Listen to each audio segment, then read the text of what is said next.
How you doing out there? I want to say thank you. Thank you for clicking that thumbnail here at Ayo Pep, where we discuss the news and the entertainment of mine and your favorite R&B diva of today and yesterday. That's right. I was previously Pepe La View, but now I'm Ayo Pep. I have a new YouTube channel. I'm working on the kinks with the Pepe La View channel. Hopefully we'll work those things out. I'm looking forward to it, feeling really refreshed over here and rejuvenated as I, build up the viewership over here at Ayo Pep.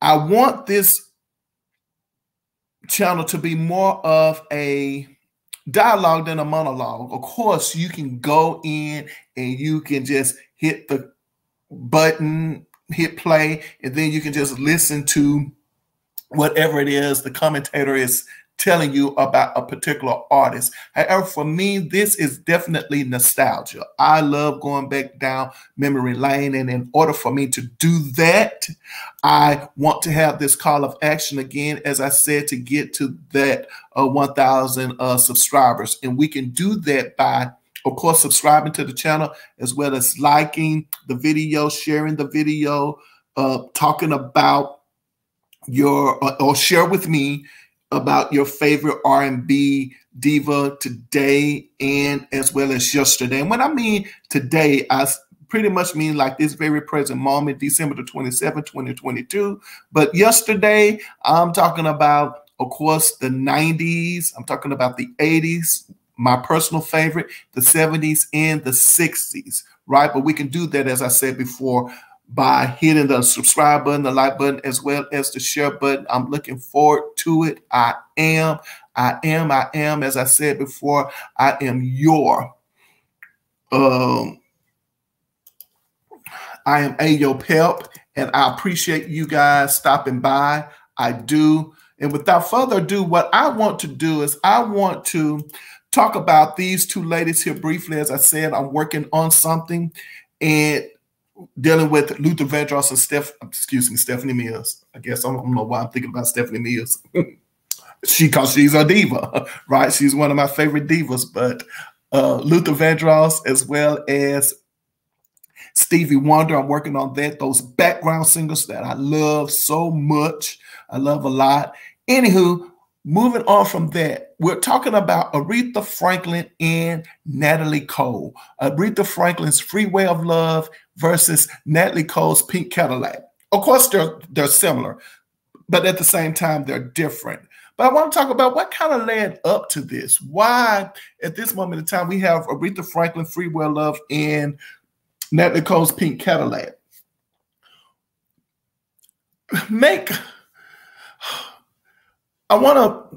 This is not so much gossip, but I understand I'm dealing with real life people, right? So it's not so much gossip as much as it is that who was copying who, all right? Who's zooming who? Who's copying who, right? And for those of you who don't know, who zooming who is a record, a single, as well as a song. Well, and of course, a single on Aretha Franklin's album in the 1980s, the mid-1980s. Could have been 85, 86, 87, something like that. But anywho.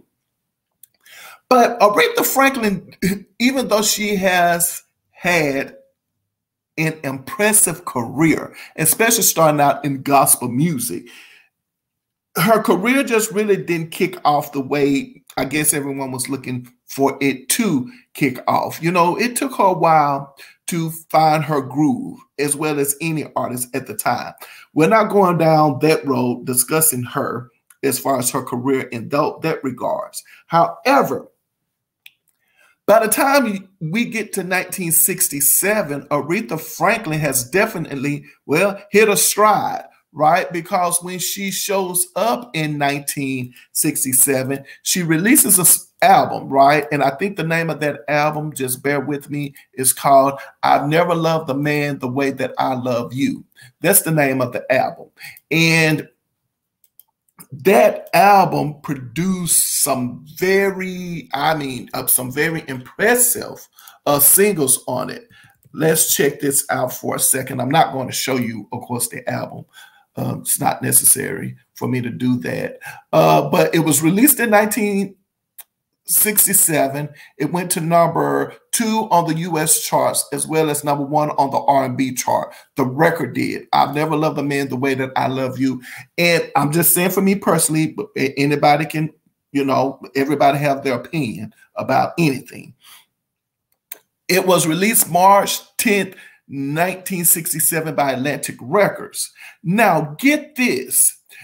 I didn't know, because I just, love, Aretha Franklin's music, but she had on that record Respect. So in the Otis Redding song, Respect, I've never loved a man the way that I love you, Do Right Woman, Do Right Man, and A Change Is Gonna Come. So to me, I would like to think that that's when her career really started to kick, and we get what we see right now from Aretha, what we would know the Queen of Soul to become after that, right? That's what I'm thinking. She definitely is finding her way.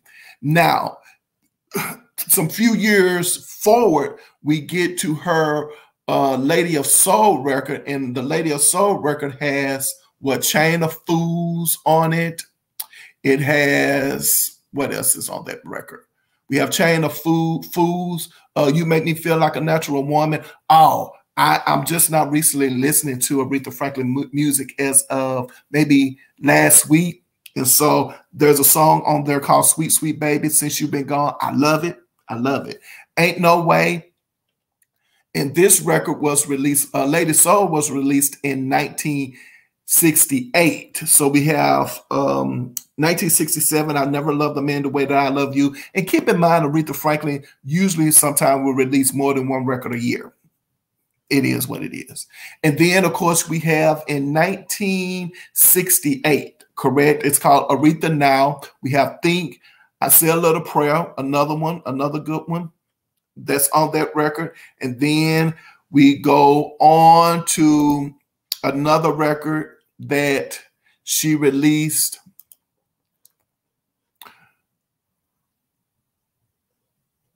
And I think it would be probably, what year do I want to say? I guess you have Son of a Preacher Man. Son of a Preacher Man, I guess, would be released in 1970. So as you can see, I'm talking about me in a song called Call Me that could be compared to what Natalie Cole would sing, a song called Call Me, a Natalie Cole song in the coming years.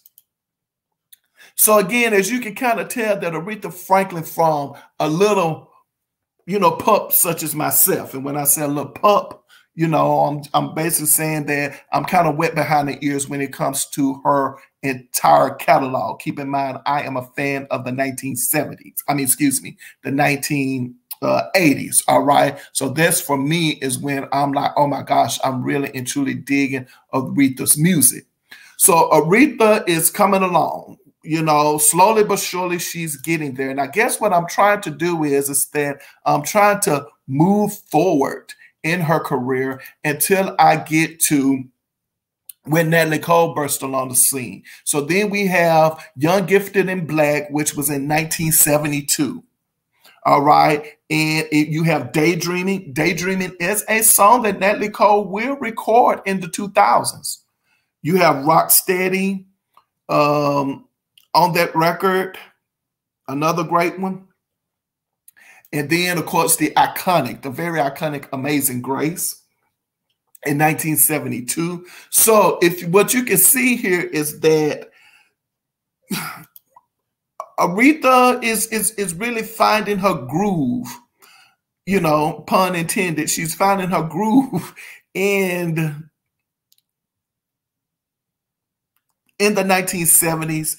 And the reason why I'm bringing up her music first is because what I'm thinking is, when we're talking about Aretha Franklin versus Natalie Cole, Aretha is paving the way. She is laying the foundation for her career. She's finding her footing, and she is Sometimes she's doing well with it. Sometimes she's not doing so well with it, but she's finding it.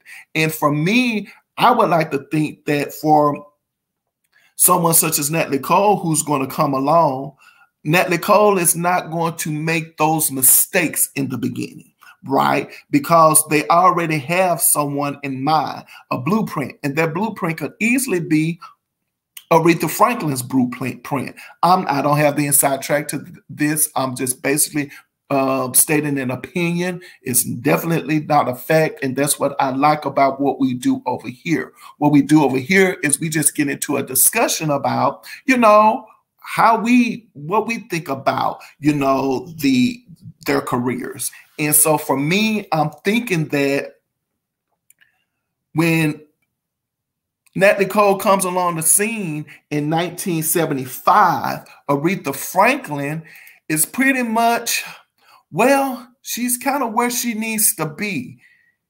She's where she needs to be. As a matter of fact, in 1974. So in 1974, a year before Natalie Cole releases her record, Aretha Franklin has pretty much a hit record on her hands with a song called Until You Come Back to Me. That's what I'm going to do. By the way, a song that was covered again and made a #1 hit by our 80s diva, Mickey Howard. So she has that song in 1974. And then she has another song another album in 1974. And then she comes out in 1975. She comes out in 1975 with a record called You. A record called You. Now she comes out in 1975 with a record album. The album is entitled You. Guess what? If you said that Natalie Cole has a record called You on her record, you will one of her albums, you are correct. She does. She has a song called You on one of her albums. Now, Marvin Yancey is one of the songwriters, of course, for Natalie Cole, and he also married, Natalie Cole. They married. But now get this. This is another, interesting thing as it relates to Aretha Franklin discography. You is also a song that, he wrote on Aretha Franklin's album. So now here you have it. 1975. And guess who's coming out in 1975? If you said Natalie Cole, you are correct. And then in 1976, Aretha Franklin teams up with Curtis Mayfield and she released Sparkle. Oh my gosh, do I love the Sparkle soundtrack. You have the song, Something He Can Feel, Sparkle, Hooked on Your Love, Looked Into Your Heart, Jump. So again, what I'm saying to you, Aretha Franklin is definitely paving the way for what I would believe is going to be the beginning of Natalie Cole's career musically. I really and truly think that they followed that blueprint for Natalie Cole's career to get it kickstarted in the right direction. And that's why, me personally, it's just my opinion, I feel like Natalie Cole did not make any of those mistakes in the beginning. And so she comes out, of course, in 1975. Now we're talking about Natalie Cole. She comes out in 1975 with Inseparable. All right. And for the most part, her first 6 records hit. Her first six records hit. And in 1977, she gets a #1 album with the record Unpredictable. She in that record has I Got Love on My Mind. She has it, and it's, well, of course, we all love I Got Love on My Mind. So she comes out in 1977 with Unpredictable. And from the beginning, the first record, Inseparable, Inseparable is a bop. Okay, it goes gold for her, and she does really well with that record.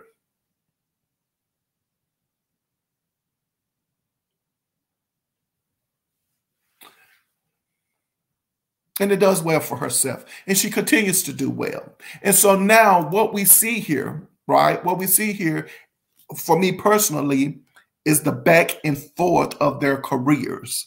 All right. And Natalie Cole definitely has a similar sound to Aretha Franklin. Both of them are kind of different. I think, well, I'm not the person to compare people's voices. I'm not musically inclined like that, because both of them has that gospel edge to them, even though I don't think that Nicole was brought up in the church like Aretha Franklin was. So she doesn't have that church background as Aretha Franklin does. But Nat Nicole definitely has the ability to belt out a gospel record. She does. I've heard her sing gospel before, you know, and she definitely, when she sings, you can definitely tell that there are some similarities in the way she approaches a song, the same way Aretha Franklin does. And the melodies, the beat of the record, or the rhythm section, all of that is pretty much similar in nature. When Natalie Cole, from Natalie Cole's first record. So I find it interesting, or ironic, I guess you could say ironic, that Aretha Franklin released a song called Freeway of Love, and then Natalie Cole releases a song called Pink Cadillac. And Aretha Franklin is saying she, you know, she's on the Freeway of Love in her Pink Cadillac. And then Natalie Cole comes back out with a Pink Cadillac song, a remake of, I think, what is his name? Bruce Springsteen's Pink Cadillac. Now, depending on who you're talking to and who you ask, some people have said that Bette Midler wanted to remake the record, but Bruce Springsteen didn't think that, you know, the song was appropriate for a female to sing. But again, here comes Natalie Cole, and she pulls it off. I love it. I love Natalie Cole's Pink Cadillac, and I love Aretha Franklin's Freeway of Love. I think that they're both the same, and I think they're entirely different at the same time. For me, who wins? I think it depends on what category you're in. And for me, I think what wins, I think it's really and truly that rhythm section. I think for me, I really and truly like the fact that for this particular record, Aretha Franklin stayed in her lane. I think for Natalie Cole and Pink Cadillac, I think she was going more for a pop audience. I really do. I think Natalie Cole strayed away from that beginning soulful sound that she had in the beginning. And keep in mind, at this point in time in Natalie Cole's career, she is having the same struggles in her career as far as musically is concerned that Aretha Franklin had in the beginning stages of her career. And eventually what happened is that Natalie Cole, I believe it was her 1989 record. Was it called Don't Look Back? Don't Hold Me to It. But it had the song on there called I Miss You Like Crazy. So after that record, Natalie Cole pretty much stopped recording R&B music because she said, again, she said that she was kind of, she didn't want to have to deal with the sales. I remember her saying that in an interview. You know, the pressures of a hit record. There you go. The pressures of a hit record. Is she kind of strayed away from it. And of course, she went towards jazz, and she recorded with her father, Nat King Cole. I remember that year. That record was all over the place. Unforgettable. I liked it. I thought it was interesting. I think Natalie Cole won with Unforgettable because we were able to see her sing with her dad in the way in which they recorded it, and the way in which they recorded the video as well as the song together. I think a lot of us also was amazed. We were all amazed at how they were able to pull it off, and they did a great job with that. So when it comes to, as I said, Freeway of Love or Pink Cadillac, I like them both, but Freeway of Love gets you moving. It does. I mean, you know, you can definitely get to moving, you know, when you hear that song. You stand up and you move. And I think it's interesting that they, in the 90s, excuse me, well, I take this back. It's interesting how Natalie Cole ended her career in the 80s before she transitioned over into jazz with something kind of like similar to Aretha Franklin, Freeway of Love, whom I still say she followed that blueprint to a T, Aretha Franklin's career. So I want to say personally, while she's probably were on Aretha Franklin heels, I do appreciate the fact that when I listen to each one of their catalogs, I have a lot of music to listen to. And it's, again, it's the soundtrack of my life. So I don't think from a musical standpoint that Natalie Cole handled it disrespectfully. I think both of these ladies did it tastefully, and they approached the record with professionalism. I'm talking, when I say record, all of their music. So anyway, anywho, tell me what you think. Tell me what you think about the Aretha Franklin and the Natalie Cole comparison over here at Ayopel. Tell me what you think. Here, where we discuss the news and entertainment of mine and your favorite R&B diva of today as well as yesterday. And don't forget to hit that subscribe button as well as that like, share, and make a comment about your favorite R&B diva and why, as well as comment on who is your favorite diva between these two. Not so much these two, but the songs. What do you think? Do you think that there's some similarities in Freeway of Love and Pink Cadillac? And don't forget that call of action to get to that 1,000 subscribers. That's you know that's what we're trying to get to. The 1,000 subscribers. Let's do it. Let's do it. I feel it. I know it's going to happen. And I appreciate you guys allowing this particular YouTube channel to be more of a dialogue than a platform where it's me just doing a monologue about our favorite R&B divas, here where we believe that you should put your behind where your heart desires to be. And also, remember, whenever I leave my mother's presence, she always says, baby, remember, I love you, but God loves you best. And on that note, you know what I'm going to say. And I hope to see you next video. Until then, you take care.